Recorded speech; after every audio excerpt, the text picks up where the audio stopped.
اعوذ باللہ من الشیطان الرجیم بسم اللہ الرحمن الرحیم والذین هم لفروجهم حافظون الا على ازواجهم او ما ملكت ایمانهم فإنهم غیر ملومین فمن ابتغى وراء ذلك فأولئك هم العادون۔ میرے محترم دینی بھائی، پچھلے کئی دنوں سے 18واں پارہ سورۃ المؤمنین کی تفسیر ہم لوگ سن رہے ہیں، جس کی ابتدائی آیتوں میں اللہ تبارک و تعالیٰ نے وہ کامیاب ایمان والوں کی صفات بیان فرمائی ہے جو لوگ اپنی نمازوں میں خشوع کرتے ہیں اور جو لغو اور بیکار کاموں سے دور رہتے ہیں اور جو اپنی زکوٰۃوں کو صحیح طور پر ادا کرتے ہیں، اور چوتھے نمبر پر یہ صفت بیان کی تھی جو اپنے شرمگاہوں کی حفاظت کرتے ہیں۔ پھر گزشتہ بدھ کو ہم نے شرمگاہوں کی حفاظت کے ساتھ ایک اور مضمون بھی بیان کیا تھا کہ شرمگاہ کی حفاظت کا تعلق انسان کی نظروں کے ساتھ، جب تک نظروں کی حفاظت تب تک شرمگاہ کی حفاظت۔ جس دن آدمی نے نظروں کو بچانا کم کر دیا یا چھوڑ دیا تو وہ شرمگاہوں کی حفاظت بھی نہیں کر سکے گا۔ تو گزشتہ بدھ کو تفصیل سے اس کے اوپر گفتگو ہو چکی۔ اسی طریقے سے اللہ تبارک و تعالیٰ نے جو شرمگاہوں کی حفاظت کی بات بیان فرمائی قرآن کریم کی اس آیت میں، تو ان کا تعلق جیسے نظروں کے ساتھ ہے، اسی طریقے سے عورتوں کے پردے کے ساتھ بھی، کہ جب تک یہ صنف نازک، یہ اللہ کی پیدا کی ہوئی مخلوق یعنی کہ عورت جب تک پردے کے اندر ہیں کتنی ساری چیزیں برائیوں سے محفوظ ہیں، اور جب یہ پردے سے باہر نکلی، شریعت کے بتائے ہوئے قانون اور قاعدے کے مطابق وہ نہیں رہی اور اس کے خلاف اگر وہ نکل گئی تو سمجھ لو کہ برائیاں آنا شروع ہو گئی۔ نبی کریم صلی اللہ علیہ وسلم جب ہجرت کر کے مدینہ المنورہ تشریف لے گئے تو مدینہ کے یہودی وہ نظروں کے اچھے نہیں تھے، وہ صحابہ، ازواج مطہرات اور دیگر عورتوں کو گھور گھور کے دیکھا کرتے تھے۔ سیدنا عمر فاروق رضی اللہ تعالیٰ عنہ بار بار اللہ کے رسول سے آ کر کہتے تھے، یا رسول اللہ، آپ عورتوں کے اوپر پردہ لازم کیوں نہیں کرتے؟ میرا دل چاہتا ہے اندر سے کہ عورتوں کے اوپر پردہ ہونا چاہیے، پردہ لازم ہونا چاہیے۔ اللہ کو حضرت عمر کی یہ بات اتنی پسند آئی کہ ان کی رائے، ان کے مزاج کے مطابق اللہ نے قرآن کریم کی آیت کو اتارا، حضرت عمر کے رائے کے مطابق، اور پھر فرمایا عورتوں کو کہو، اے نبی عورتوں کو کہو وقرن فی بیوتکن، اپنے گھروں کے اندر ٹھہری رہو، ولا تبرجن تبرج الجاہلیہ، جاہلیت کے زمانے کی عورتیں بن سور کر باہر نکلتی ہیں، تم لوگ اس طریقے سے بن سور کر باہر نہ نکلا کرو۔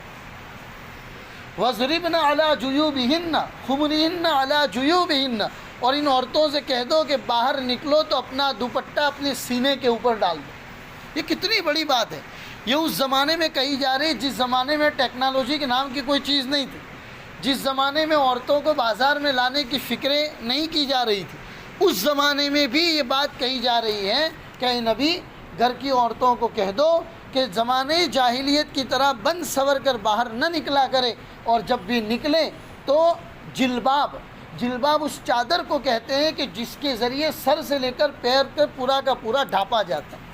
آج کل کے زمانے کا برقع ہے، برقع سیا ہوا ہوتا ہے، وہ سلا ہوا نہیں ہوتا تھا، کھلی چادر ہوتی تھی جس چادر کو پورے کے پورے بدن کے اوپر ڈال کے عورتیں نکلا کرتی تھیں۔ تو اللہ فرما رہے ہیں کہ ان عورتوں کو کہہ دو کہ چادر تو ڈالنا ہی ہے بدن پر، لیکن اپنے سینے کے اوپر بھی اپنے دوپٹے کو ڈال دے تاکہ جسم کی بناوٹ، بدن کی بناوٹ اور جسم کا ابھار اور باہر لوگوں کے سامنے نظر نہ آئے۔ یہ کتنی بڑی بات پردوں کے متعلق اللہ تبارک و تعالیٰ نے قرآن کریم کے اندر اس آیت کے اندر اتارا، اور یہی وہ چیزیں ہیں جس کا تعلق ڈائریکٹ یا انڈائریکٹلی شرمگاہوں کی حفاظت کے ساتھ، اسی لیے یہ بات پر بیان فرمائی گئی۔ بہت سارے مضمون کو اس کے اندر بیان کیا گیا۔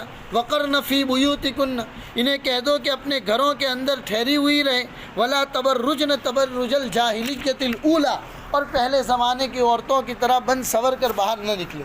کیونکہ نبی کریم صلی اللہ علیہ وسلم نے حدیث میں ارشاد فرمایا کہ جب کوئی عورت بغیر ضرورت کے گھر سے باہر نکلتی ہے تو شیطان اس کی طاق میں لگا رہتا ہے، شیطان اس کی طاق میں لگا رہتا ہے اور لوگوں کو متوجہ کرتا ہے اس عورت کی طرف کہ دیکھو یہ کس کی طرف جا رہی ہے، اور مردوں کو اس کی طرف متوجہ کرتا ہے۔ یہ میرے بھائیوں اس زمانے کی بات ہے، آج سے 100 سال پہلے مغرب میں یا مغربی تہذیب و تمدن میں، پچھمی سنسکرتی میں اس طرح کی کوئی بات نہیں تھی کہ عورتوں کو باہر لایا جائے، کیونکہ اس زمانے میں نہ ٹیکنالوجی نے کوئی اتنی زیادہ ترقی کی تھی، یا صنعت، حرفت کہ جس کو فیکٹری کام کرنا، یہ تمام چیزیں پہلے باہر آئی تھی۔ جب 100 سال پہلے کام کاج نے ترقی کی تو یہ ذہنیت سب سے پہلے یورپ میں آئی۔ انہوں نے کہا کہ یار ہم پورے دن باہر کام کریں، صبح سے لے کر شام تک باہر کام کریں، گھر کے عورتوں اور گھر کے بچوں کا خرچہ اٹھائیں، تو یہ کہاں کا انصاف؟ لہٰذا ضروری ہے کہ ہر ایک آدمی اپنا خرچہ اٹھائے، اپنے لیے کام کرے، اور اس طرح کی آواز معاشرے میں انہوں نے اٹھانا شروع کر دیا۔ چنانچہ عورتوں کو کہا کہ تم بھی اپنی ضرورت کے لیے باہر نکلو، تم بھی کام کاج کرو۔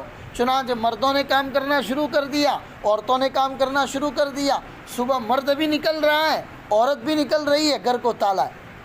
اس گھر کے اندر بچہ پیدا اگر ہو رہا ہے، بچہ پیدا ہوا ہے تو اس بچے کی حفاظت کے لیے باہر کی کسی عورت کو لا کے رکھا ہے، ٹیک کیئر کے طور پر کسی باہر کی عورت کو لا کر رکھا ہے، اور اس بچے کی وہ حفاظت کر رہا ہے۔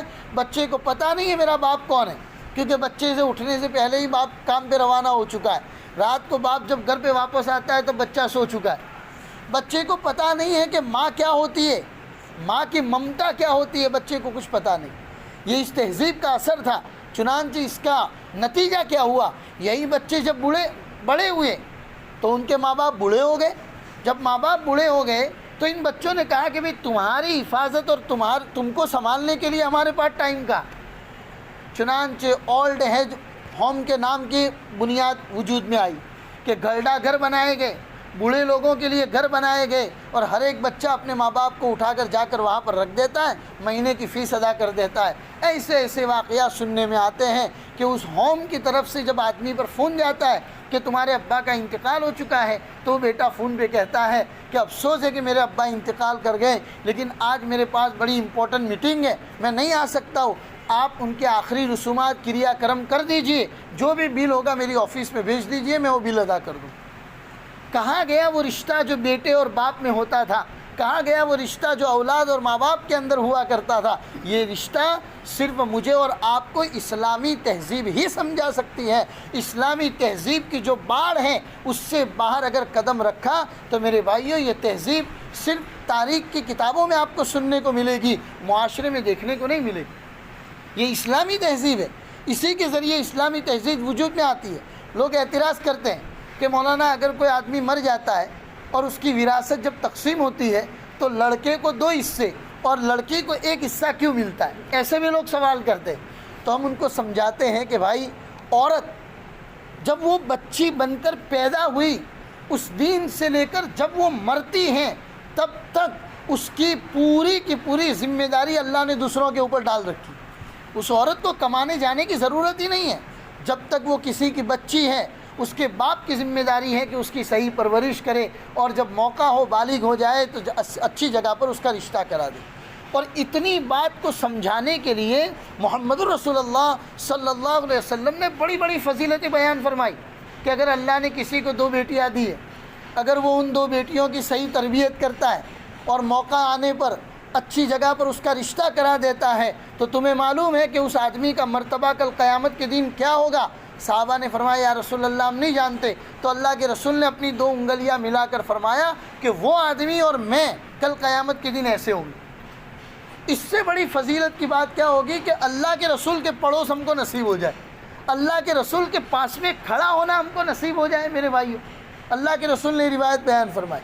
پھر وہ جب کسی کی بیوی بن کر جاتی ہے تو اس کے شوہر کے اوپر، مرد کے اوپر ذمہ داری ہے اس کا نان نفقہ یعنی کھانا پینا، اس کا کپڑا پہنانا اور اس کے سکنے کا انتظام یعنی ٹھہرنے کا انتظام کرے، اس کے کھانے پینے کا انتظام، اس کے پہننے کا انتظام اور اس کے رہنے کا انتظام، یہ پوری کی پوری مرد کی ذمہ داری ہے۔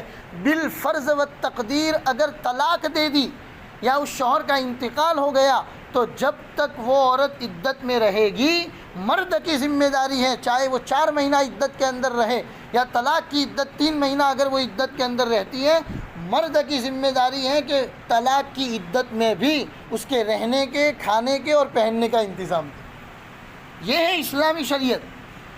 اور پھر جب وہ اور بڑی ہو جاتی ہے، کسی کی ماں بن جاتی ہے، تو اولاد کی ذمہ داری ہوتی ہے میرے بھائی، اولاد کی ذمہ داری ہوتی ہے کہ اس ماں باپ کا خیال رکھے۔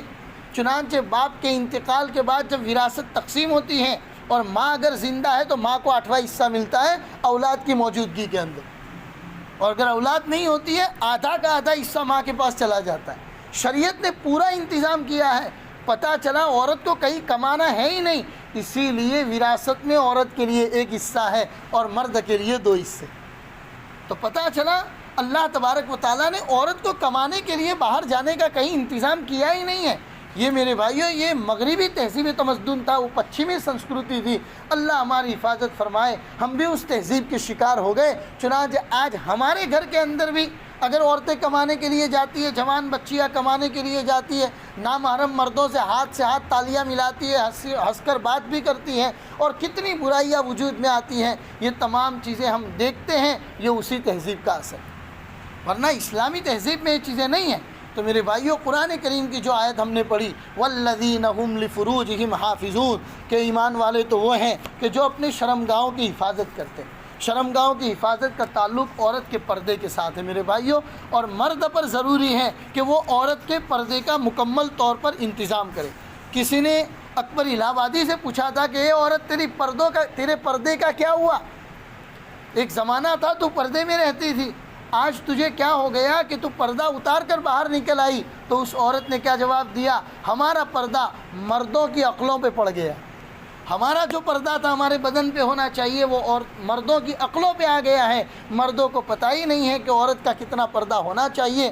وہ اپنی ماتحت، اپنی بہو، اپنی بیٹیاں، اپنے گھر کی عورتوں کو، ارے آپ پوری دنیا کی فکر نہ کر سکو تو کم از کم اپنے گھر کی فکر کرنا یہ ہر ایک کی ذمہ داری ہے۔ اگر یہ فکر نہیں کریں گے تو کل قیامت کے دن ہم سے اس کے بارے میں پوچھا جائے گا۔ کسی شاعر نے کہا ہے رواج بے حجابی خوشنما کانٹوں کی مالا ہے۔ بے حجابی کا جو رواج، بے پردگی کا جو رواج ہے، سمجھ لو کہ یہ کانٹوں کی مالا ہے۔ رواج بے حجابی یہ کانٹوں کی مالا ہے، نئی تہذیب سے ہوشیار یہ تاریک اجالا ہے۔ اس میں آپ کو بڑے ہر طرف آپ کو اجالا نظر آتا ہے، ترقی نظر آتی ہے، لیکن گھر کا سکون برباد ہو جاتا ہے۔ وہ عورت پھر انتظار نہیں کرتی کہ مرد باہر کام سے آئے تو میں کم از کم اس کے لیے ایک گلاس پانی لے کر کھڑی رہوں، اس کے لیے گرم گرم روٹی کا انتظام کروں، اس کے لیے اچھے کھانے کا انتظام کروں۔ وہ پھر عورت بھی اپنے کام میں ہے، مرد بھی آتا ہے، وہ بھی اپنا کھانا فروزر سے نکال کر اوون میں گرم کر کے کھا لیتا ہے۔ یہ تہذیب جو اسلام نے ہمیں دی تھی اس سے ہم دور ہو گئے۔ اس کی وجہ یہی ہوئی کہ بے پردگی کا سیلاب ہمارے معاشرے کے اندر آ گیا۔ اللہ تبارک و تعالیٰ یہ بات ہم کو صحیح معنوں میں سمجھنے کی توفیق عطا فرمائے۔ اپنے گھر کی مستورات، جہاں ہماری طاقت ہے، جہاں تک ہمارا پاور چلتا ہے، وہاں تک اپنی بیوی، اپنی بیٹیاں، اپنی بہوئیں، اپنی بچیاں جو ہیں ان کے پردے کا مکمل طور پر انتظام کیا جائے، تب جا کے ہم ایمان والوں کی اس صفت میں آئیں گے جس کی اللہ نے قرآن میں تعریف کی ہے۔ اللہ کہنے سننے سے زیادہ ان باتوں پر ہم سب کو عمل کی توفیق عطا فرمائے اور ہمارے معاشرے کو اللہ انتہائی پاکیزہ معاشرہ بنائے۔ وصلی اللہ علی النبی الکریم وعلی آلہ واصحابہ اجمعین برحمتک یا